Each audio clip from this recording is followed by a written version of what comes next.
All right, chapter 1. Elizabeth Fitzwilliam had enjoyed a most excellent morning. The majesty of London numbed her senses and left her speechless with awe, a rare occurrence in her life. After a week in such an environ, one might have expected her to have overcome her wonder at each new aspect of the sparkling ancient city, but it was not so. They had returned to their modest hotel now, she, her sister Jane, and their cousin Billy, who had attended them as their escort. Jane collapsed into a little divan near the writing desk, fanning herself against the summer heat, and Billy had left them to see about some luncheon, as the English called it. Elizabeth remained steadfastly by the window, gazing out over the rippling heat waves rising from the paved streets. "Oh, Lizzie, I do hope you hear from Richard soon," Jane sighed. "How long do you think it will take for a letter to arrive from South Africa?" Elizabeth, still craning her head out of the window, shrugged vaguely. "It cannot be so very much longer. I thought we would have had word from his family by now, though. He did say to forward our address to Lord and Lady Matlock at 26 Grosvenor Street, did he not?" "Are you certain it was not 27? "Almost positive. Perhaps we ought to have calling cards made up. Surely could not be accounted rude for taking cards by, though we have already given notice of our arrival. Billy says it's the proper thing to do, Jane. Do you suppose his family might refuse to receive us? Perhaps they will disapprove of their son marrying an American." Many girls' voices would have risen in a note of strained panic at that fear, but not Elizabeth's.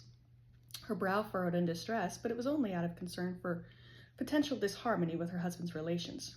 Nothing would bar her from beginning her new life with Colonel Richard Fitzwilliam when he returned home from the front, and after that, his family's displeasure would be a little more than a distant trifle.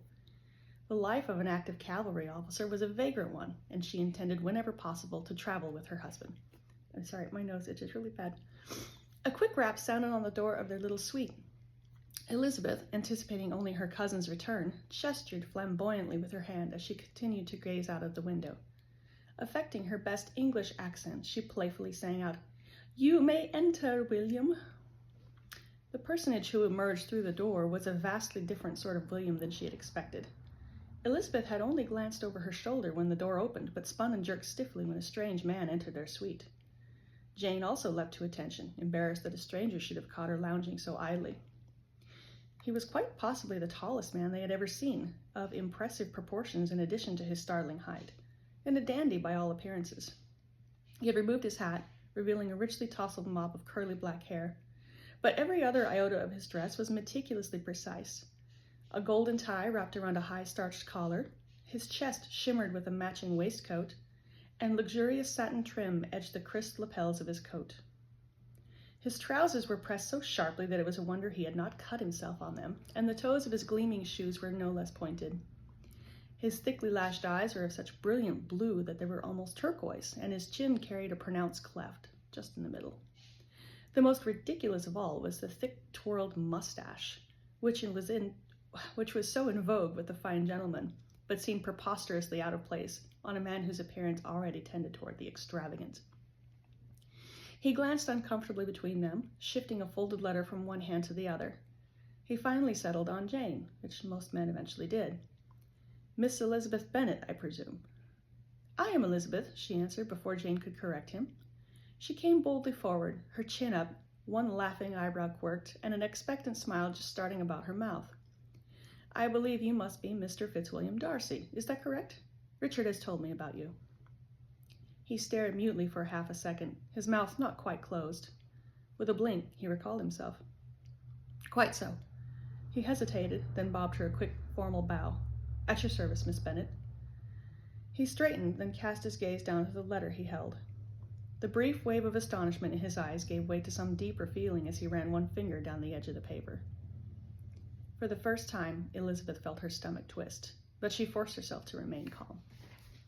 "Have you some word from Richard?" she asked lightly. Pained eyes rose to her.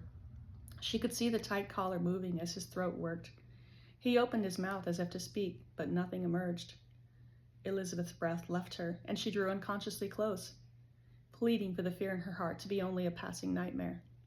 Is he?" Her voice trembled. He drew in a shaking sigh, and the flashing dark eyes rounded in deepest sympathy. He could not form his own words, so at last he opened the letter and read a portion. We regret to inform you that Colonel Richard Fitzwilliam of the 4th Battalion of the Derbyshires has been listed as missing in action. He got no farther. The devastation that had fallen with those fateful taps of some distant typewriter ripped Elizabeth's hope from her chest. An inhuman cry choked within her, and she trembled as she had never trembled before. Jane's gentle arms wrapped around her, but it was not comfort Elizabeth needed. It was strength, for she had none left of her own. The world fell away from her feet. She saw nothing but blackness as she shook and stumbled for some purchase on reality. Her knees gave way, and she could not even bring herself to put out a hand to break her fall. Just before her head would have struck the floor, black satin arms shot beneath her body and wrapped her in safety. Elizabeth's eyes, glazed with horror, only lingered on the fluttering paper, thrown away at the last second to spare her, and watched as it slowly floated to the floor. Now we transition to Wyoming, United States, from about 9 months earlier in April 1900. Colonel Richard Andrew George Fitzwilliam, second son of the 8th Earl of Matlock and special envoy of Her Majesty's Army, drew his horse to a halt. He patted the beast with some satisfaction after their long gallop, and searched the saddlebag for his field glasses. The purportedly well-traveled road he followed was little more than 2 deeply worn wagon ruts, with several meandering animal trails beaten along its edges. The blossoming grasses and scrub brush of the valley below him seemed home to a multitude of small birds, creeping rodents, and he had even glimpsed a few snakes. He had no idea if they were harmless or not. As his horse panted, he took a moment to appreciate the terrain. Stunning country, this. Richard pressed the glasses to his face and swept the vista from his right to his left. Rolling golden hills in the foreground gave way to jagged, snow-capped peaks in the distance. As far as the eye could see, not one earthbound human soul flitted about the rugged landscape. It was desolate, wild, and staggeringly immense. He lowered the glasses, his face reflecting the fascination and the undeniable call echoing in his heart. The frontier, with all its rough savagery and backward ways, was far more boundless and glorious than he could have ever imagined. He had been the first to protest this assignment.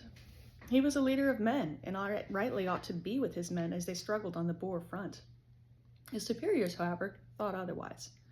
More than good men, what the army needed most was good horses, and rapidly.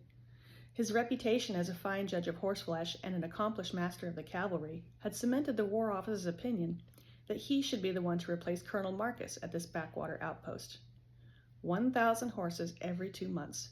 That was what General Houghton had ordered him to procure, and they had to be of a hardy type to withstand the rigors and deprivation of war. He almost snorted to himself as he lifted the field glasses again. With an order of that size to fill, the army did not need a judge of horseflesh, but a bulk merchant. Even the best cavalryman could not assemble what did not exist. Her Majesty's Army would have to take what was available and hope for the best. Richard grimaced down at the rangy brute assigned to him when he had stepped off the train.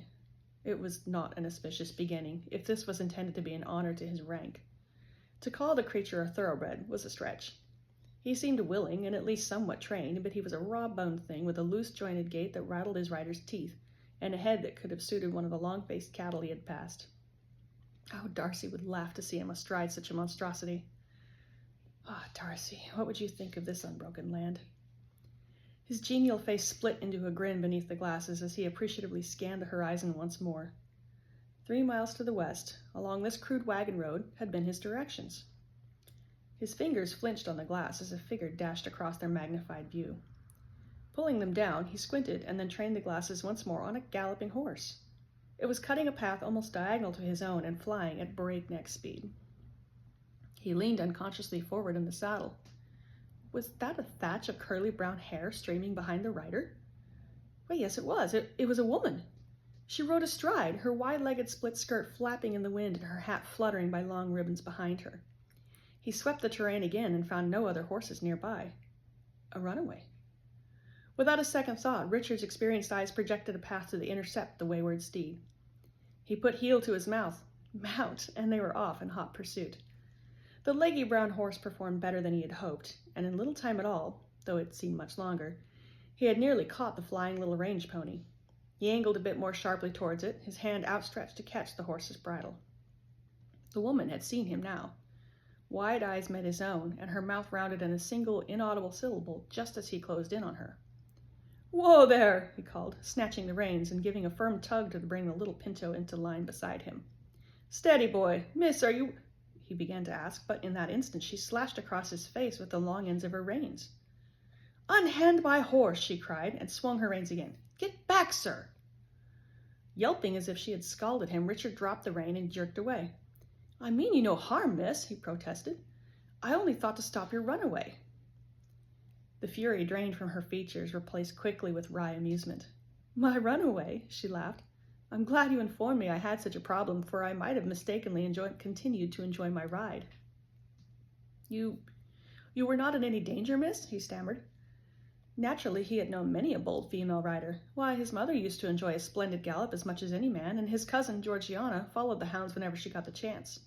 The reckless abandon with which this woman tore across the range, however, was altogether new to him.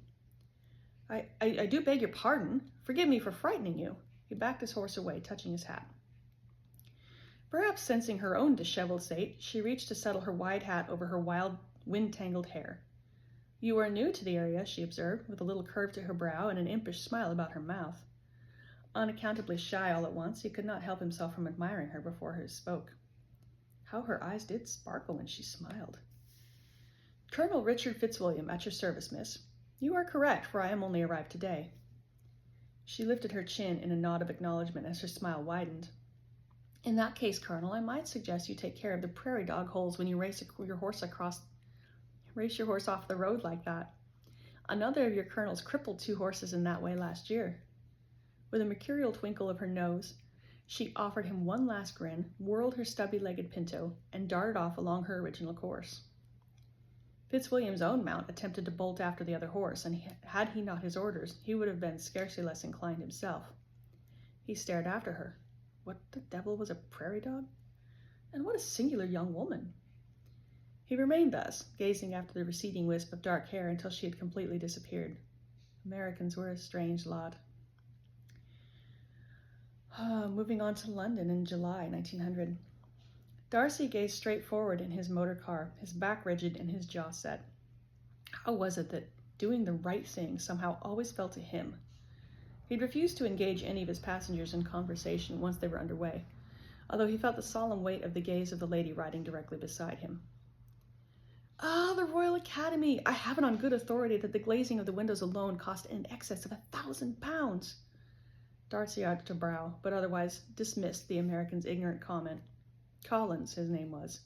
A blathering, baby-faced simpleton who spouted useless facts of dubious origin about a city he had never visited. A more bumbling, inept, and forgettable chaperone Darcy had never seen. He pulled up before his own house and hesitated. The temptation of the instant was to turn the steering handle once more and go on, take his passengers to the Earl's house, and wash his hands of it all.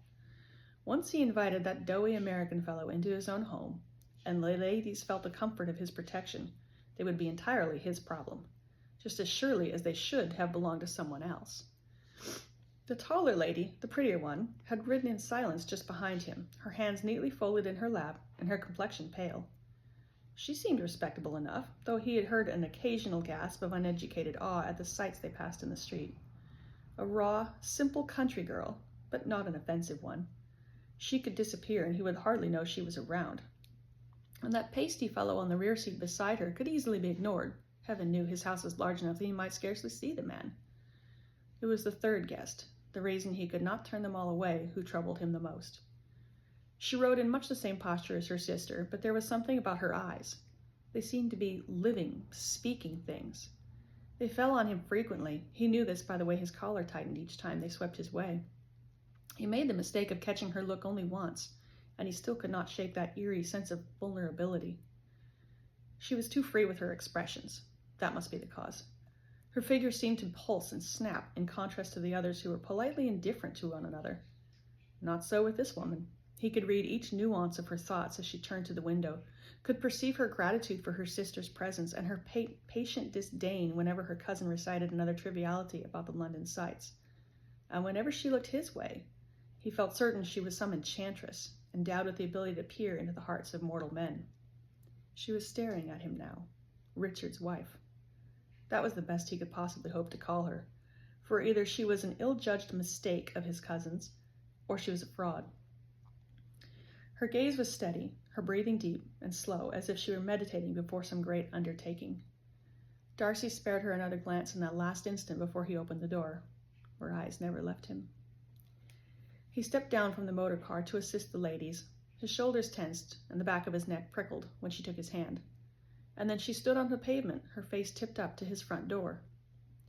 He extended a hand toward the steps of in the most gracious manner he could affect. Welcome to Darcy House. Well, there's chapter 1. Stay tuned for chapter 2.